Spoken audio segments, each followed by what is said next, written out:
కేంద్ర మంత్రి కిషన్ రెడ్డి మాట్లాడుతున్నారు. లైవ్ లో చూద్దాం. నరేంద్ర మోడీ గారికి దక్కుతుందని మనం చేస్తా ఉన్నాం.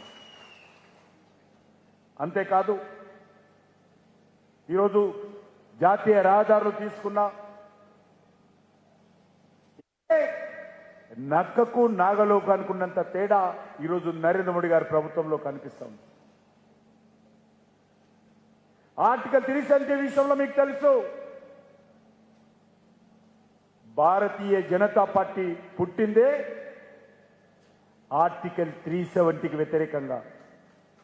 1951లో భారతీయ జనసంఘ అధ్యక్షుడు డాక్టర్ శ్యామప్రసాద్ ముఖర్జీ గారు ఆర్టికల్ 370కి వ్యతిరేకంగా జరిగినటువంటి ఉద్యమంలో అరెస్ట్ అయి ఆ రోజు షేక్ అబ్దుల్లా ప్రభుత్వం ఆయన్ను జైల్లో పెట్టడం జరిగింది. జైల్లోనే ఆయన బలిదానం ఇవ్వడం జరిగింది. మా పార్టీ ఆర్టికల్ 370 వ్యతిరేకంగా 1951 నుంచి ఈ రోజు వరకు ప్రతి ఎన్నికల్లో కూడా ఎన్నికల ప్రణాళికలు హామీ ఇస్తా ఉన్నాం. మా ప్రభుత్వం అధికారంలోకి వస్తే ఆర్టికల్ 370 తొలగిస్తామని చెప్పాము. ఏదైతే ఈరోజు జమ్మూ కాశ్మీర్లో ఆర్టికల్ 370 పేరుతో జిన్నా రాజ్యాంగం ఉండిందో, పాకిస్తాన్ ఆదేశాలు, అటువంటి జమ్మూ కాశ్మీర్లో జిన్నా రాజ్యాంగాన్ని తొలగించి డాక్టర్ బాబాసాహెబ్ అంబేద్కర్ రాజ్యాంగాన్ని అమలు చేస్తున్నటువంటి చరిత్ర ఈరోజు నరేంద్ర మోడీ గారి ప్రభుత్వాన్ని మనం చేస్తా ఉన్నాం. కాంగ్రెస్ పార్టీ చెప్తుంది, ఏ మాత్రం కాంగ్రెస్ పార్టీకి సిగ్గు లేదు. ఏమంటుంది?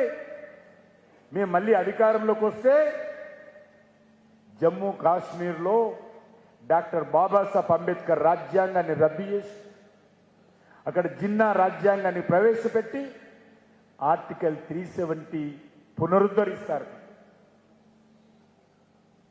నేను రాహుల్ గాంధీకి చెప్తా ఉన్నాను, మీ పార్టీ ఆర్టికల్ 370 రద్దు చేస్తే జమ్మూ కాశ్మీర్ ప్రజలు మిమ్మల్ని జమ్మూలో అడుగు పెట్టనివ్వరని సందర్భంగా మనం చేస్తా ఉన్నాం.